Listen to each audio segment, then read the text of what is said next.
Olá pessoal, então continuando a aula de proteínas, né, a gente tinha falado daqueles três aspectos em relação à gestão de proteínas que são relevantes para o processo de síntese proteica, recuperação muscular e também para a hipertrofia muscular, que é a quantidade de proteína a ser ingerida, a distribuição da proteína e agora vamos falar um pouco sobre a qualidade da proteína.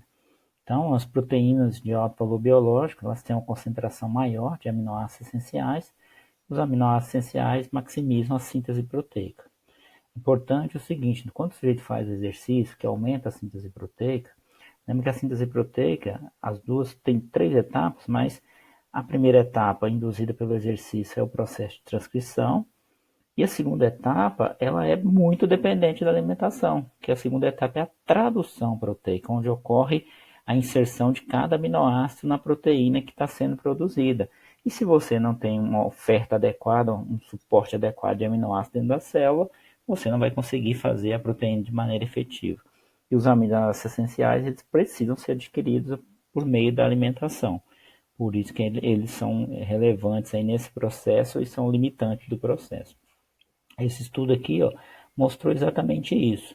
Eles pegaram um grupo de pessoas idosas até e testaram a síntese proteica em duas situações, tá? Uma situação onde o pessoal fez uma injeção de 18 gramas de aminoácidos essenciais, tá? E numa outra situação foi consumido 40 gramas de aminoácidos essenciais. Perdão, 40 gramas de aminoácidos, tá? Dos 40 gramas de aminoácido, né, mais que o dobro do primeiro grupo aqui, 18 gramas era de aminoácidos essenciais. Então, os dois grupos consumiam a mesma quantidade de aminoácidos essenciais, só que o segundo grupo consumia 22 gramas a mais de proteína na forma de aminoácidos não essenciais. O que os autores observaram? Tá? Eles fizeram a ingestão, né, via oral de 540 ml de uma solução contendo esses aminoácidos, sendo 30 ml a cada 10 minutos durante um período de 3 horas. Tá? E eles avaliaram a síntese proteica. O que a gente observa? Aqui no repouso o sujeito estava em balanço proteico negativo, né? E no período que foi avaliada a síntese proteica, a gente observa, ó, que o grupo que consumiu só aminoácidos essenciais com o grupo que consumiu os 40 gramas de proteína, sendo 18 gramas de aminoácidos essenciais, ó, nenhuma diferença na síntese proteica. Ou seja, acrescentar, no caso aqui, o grupo da barrinha escura, ele consumiu 22 gramas a mais de proteína, só que ele não consumiu nem 1 grama a mais de proteína na forma de aminoácido essencial. A quantidade de aminoácido essencial era a mesma nos dois grupos. Então ele mostrou aqui, né, que os aminoácidos essenciais são responsáveis primários pelo processo de síntese proteica em dose. Então fica claro para a gente a importância de proteínas de boa qualidade. Onde que está essas proteínas de alta qualidade? Normalmente elas estão nas fontes animais, né? Ou seja, nos produtos, nos alimentos de origem animal. A gente encontra no leite, nos seus derivados, nos ovos e nos vários tipos de carnes. E nas plantas a gente tem algumas com qualidade intermediária e algumas com qualidade mais baixa, tá? Aqui a gente tem uma tabela que mostra, né, o PDCA, que é a digestibilidade da proteína, o score químico corrigido pela digestibilidade da proteína, que é um indicador aí da qualidade da proteína. Se o PDCA ele é igual a 1, ele está indicando que a proteína é completa, é de alta qualidade. E aí a gente vê aqui, ó, o leite, né, a whey, que é um derivado do leite. A whey é a proteína do soro do leite, ela é extraída do soro do leite. O ovo, a proteína isolada da soja também sendo considerada de alto valor biológico, caseína. Aí a gente vê as carnes aqui muito próximas, mas são consideradas de alto valor biológico. E no reino vegetal, tirando a soja aqui que tem um PDCA melhor, a gente tem aqui ervilha, aveia, né, e o trigo integral com valores bem mais baixos, tá? Por quê? Porque tem deficiências de aminoácidos. Aqui nessa tabela a gente vê a concentração de vários aminoácidos de acordo com a fonte proteica, né? E aqui a gente tem o percentual de aminoácido essencial que tem na proteína daquela fonte, né? Então se você olha aqui lentilha, quinoa, ó, percentual de 40, 39, né? Você pega a soja aqui 38%, a batata 33%, o trigo 30%.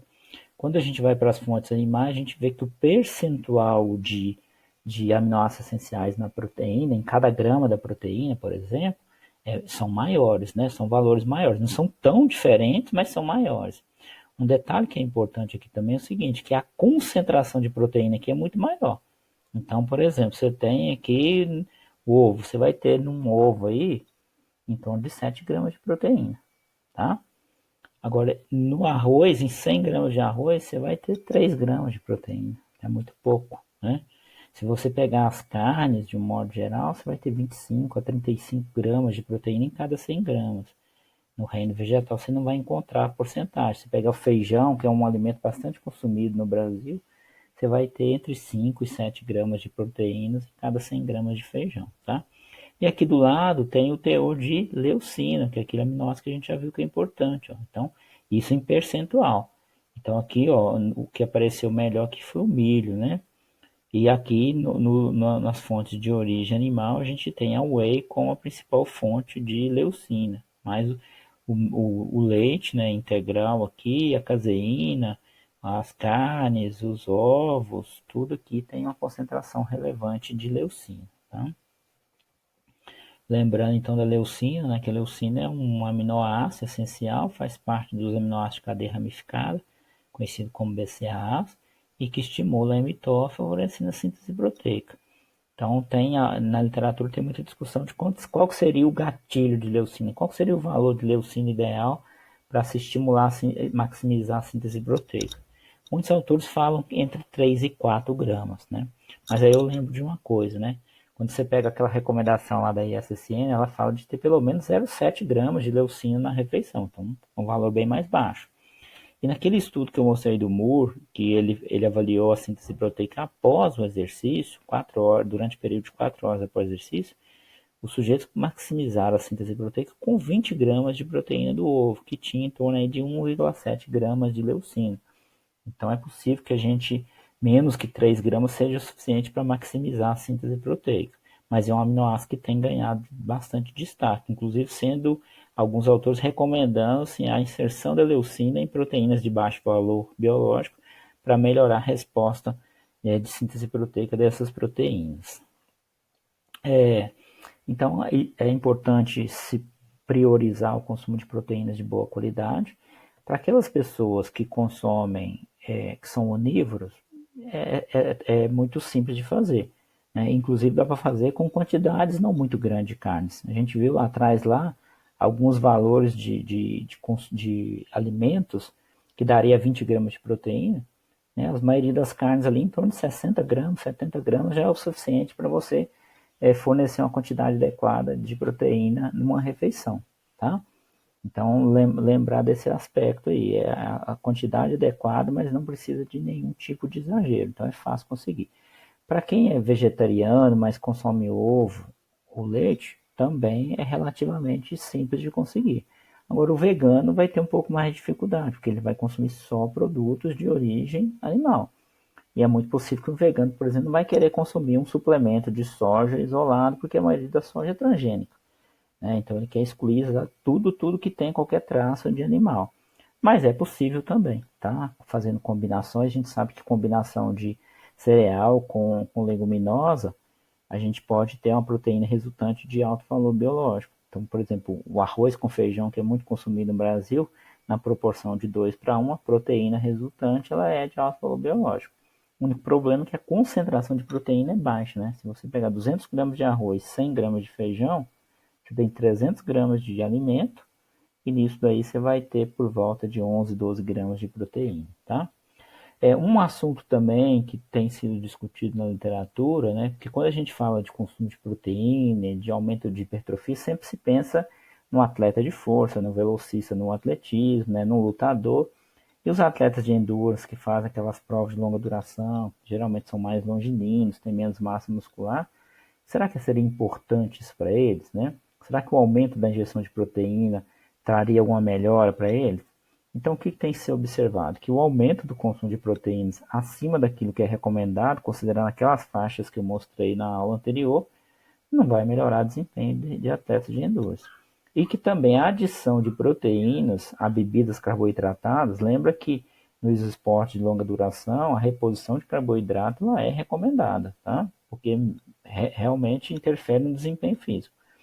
Mas se você adicionar proteína a essas bebidas durante o exercício, isso tende a não melhorar o desempenho no exercício, mas pode ajudar diminuindo um pouco o dano muscular, né, o catabolismo proteico que é proveniente daquele exercício, tá?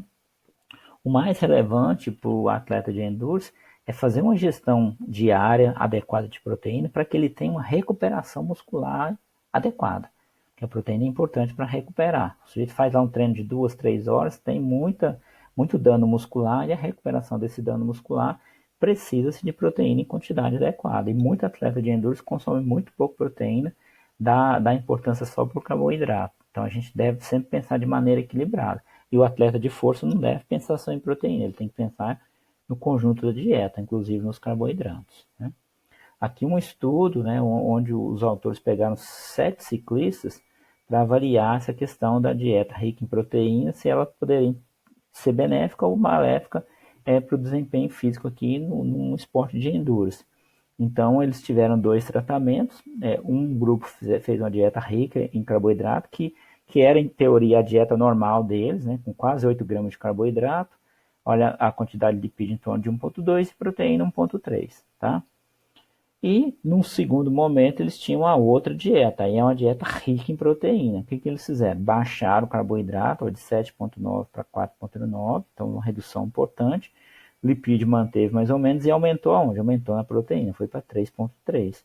Então mudou bem o perfil da dieta, né? Uma rica em carboidrato e a outra rica em proteína, tá? Aí eles fizeram 7 dias de dieta e o teste físico era feito no 8º dia. Então ele passava 7 dias fazendo a dieta com essas composições e depois fazia. Esse estudo é um estudo cruzado, então os 7 ciclistas participaram da semana com a dieta normal deles, com rica em carboidrato, depois participaram com a dieta rica em proteína. E depois fizeram o teste. Era um teste contra relógio, é um teste até exaustão, contra relógio, na verdade, tá? Que tinha que se fazer o teste no menor tempo possível.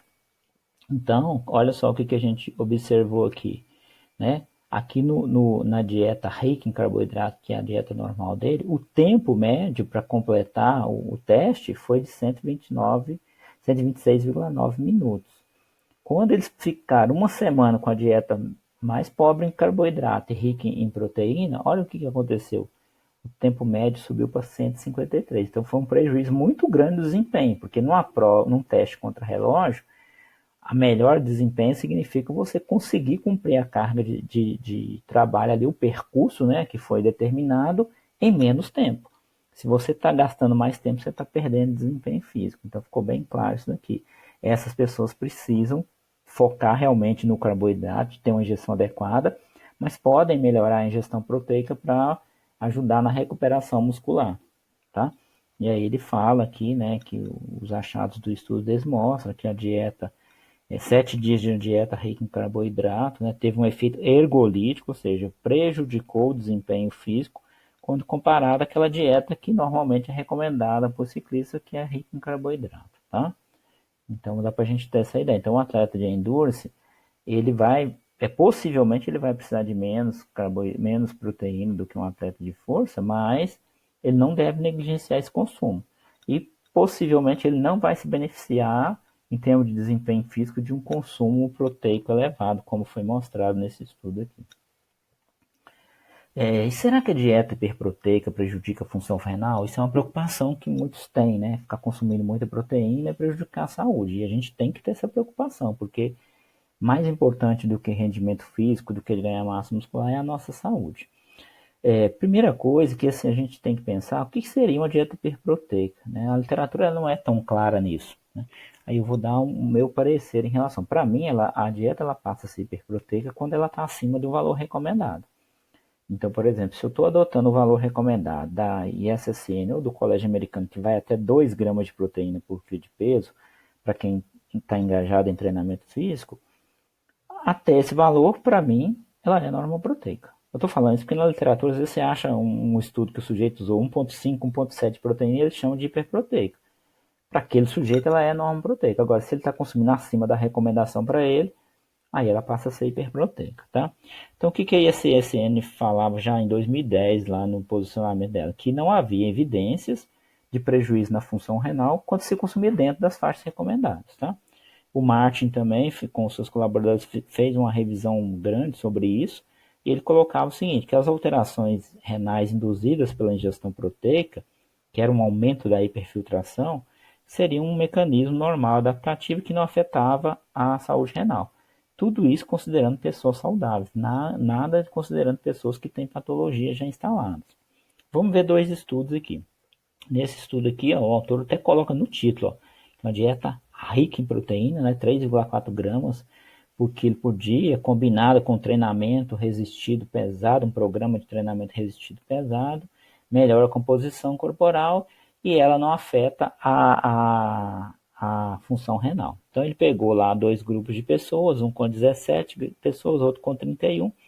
Um fez durante 8 semanas uma dieta norma proteica, era o que eles já consumiam, tá? Esse pessoal consumia em torno de 1,8 antes de começar o estudo, no final do estudo, na avaliação, eles estavam consumindo em torno de 2,3. Então, muito próximo da faixa recomendada. E o grupo rico de alta proteína, o que os autores fez? Deram suplemento para eles. Então, o consumo normal deles era em torno de 2,1, eles passaram a consumir em torno de 3,4 gramas de proteína por quilo de peso. Em relação à função renal, ele fez várias avaliações aqui, né? E ele fez uma avaliação mais importante da função renal, que é a taxa de filtração glomerular, que está destacada aqui, ó. Aqui a gente tem do grupo normo proteico, né? 101,8 antes, 100,1 depois, nenhuma alteração. O grupo que consumiu mais proteína, que chegou a 3,4, 90,7, 90,2, nenhuma alteração. Lembrando aqui que é considerado normal valor acima de 60. Então, nenhuma alteração. Ele coloca aqui no final que não há evidência que o consumo de uma dieta rica em proteína tem efeito deletério. O que a gente tem que levar em consideração aqui que é muito importante? É um estudo só de 8 semanas, tá? É um prazo muito curto. O mesmo grupo de pesquisadores fez um outro estudo, ó, com 8 sujeitos, tá? Aí esses sujeitos foram acompanhados durante 8 semanas com a dieta que ele chamou de normal, que era em torno de 2,6 gramas, que é o que eles já consumiam. E depois, mais 8 semanas, eles continuaram sendo acompanhados, né? Tiveram a sua função renal avaliada, e aí eles passaram a consumir uma dieta mais rica em proteína por meio de suplementação. Então, ele acompanhou essas pessoas por 16 semanas, um prazo um pouco maior. Aí aqui tem os valores, né? 2,6, 3,3. Aqui a distribuição dos macronutrientes, ó. Então, o consumo basal deles era 34% de proteína, durante o período normal 36%, ou seja, praticamente não variou, porque não foi feito nenhuma orientação para aumentar a ingestão proteica. E durante as 8 semanas de dieta rica em proteína, pelas suplementações, chegaram a 42% de proteína, tá? E aí aqui tem várias avaliações que ele faz, eu destaquei aqui de novo, né, a filtração glomerular. Então, no grupo no período de 8 semanas de dieta normo proteica, o basal desses sujeitos era 96, passou para 102, e no período de dieta rica em proteína, chegou a 101. Ou seja, 102, 101, nenhuma modificação, né? Durante o período de acompanhamento aqui, ó, nenhuma modificação. Ele ainda faz algumas enzimas aqui, aspartato aminotransferase, elanina aminotransferase, como prova de função hepática, também nenhuma alteração, ó, 28, 27, 27, depois 29, 27, 28. Então, mostrando de novo, né, aí um período de acompanhamento mais longo, nenhuma alteração na função renal, tá? E aí ele destaca dois indivíduos que participaram no estudo que tinham um consumo proteico diferenciado. Então, o sujeito 1 aqui, ó, o normal proteico, o basal dele era 4 gramas de proteína por quilo de peso. Durante o período de ingestão normal, ele permaneceu aí próximo disso, né, com 4 gramas de proteína por quilo de peso. E durante o período de dieta rica em proteína, com a suplementação, ele chegou a 6,6. Né? Isso é 724% a mais que a RDA, tá? E aí olha a filtração glomerular dele, basal 88, depois 105, depois 122.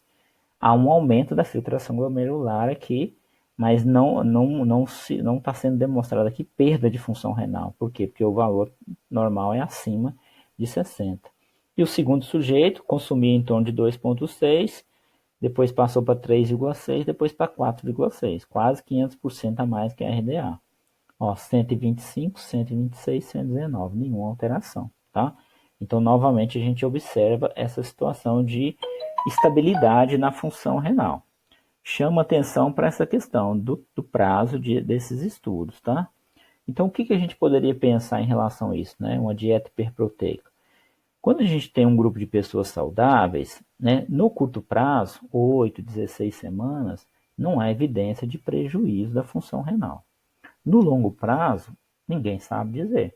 E se eu fizer uma dieta, né, pensa naquele sujeito do estudo ali, consumir 4, 5 gramas de proteína por quilo de peso durante 1 ano, 5, 10, 20 anos.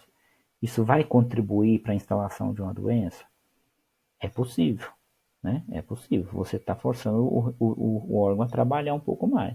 Mas a gente não pode dizer que vai acontecer. Então, no longo prazo, eu não recomendaria uma dieta hiperproteica no longo prazo. No máximo, no curto prazo, se houver alguma justificativa, né? E pessoas com doença renal ou com outras patologias? Não se usar, e você vai seguir as recomendações de acordo com aquela patologia, tá? Uma outra coisa que é relevante a gente pensar aqui é o seguinte, às vezes o sujeito faz uma dieta hiperproteica, muitas vezes fisiculturistas e outras pessoas fazem. Só que aí a pessoa usa droga também, ou um esteroide anabolizante que afeta o órgão e não tem uma relação direta com a ingestão da proteína. Isso pode acontecer. Ou então, o sujeito pensa num aluno de academia que resolveu consumir dieta mais rica em proteína. Não exagerado, mas consome lá 3 gramas, por exemplo, que já é muito. Só que esse sujeito ele treina, ele faz exercício regular, né? Ele mantém o peso corporal dele adequado, ele mantém se ele faz uma alimentação um pouco mais saudável, escolhe carboidratos melhores, né, não tão refinados, mantém um controle glicêmico melhor, às vezes ele não bebe, às vezes ele dorme bem, então ele pode estar inserindo um fator de risco, que seria uma ingestão alta de proteína, mas ele está excluindo outros fatores. Então, por exemplo, se o sujeito não consome muito sal, já está diminuindo o fator de risco para doença renal.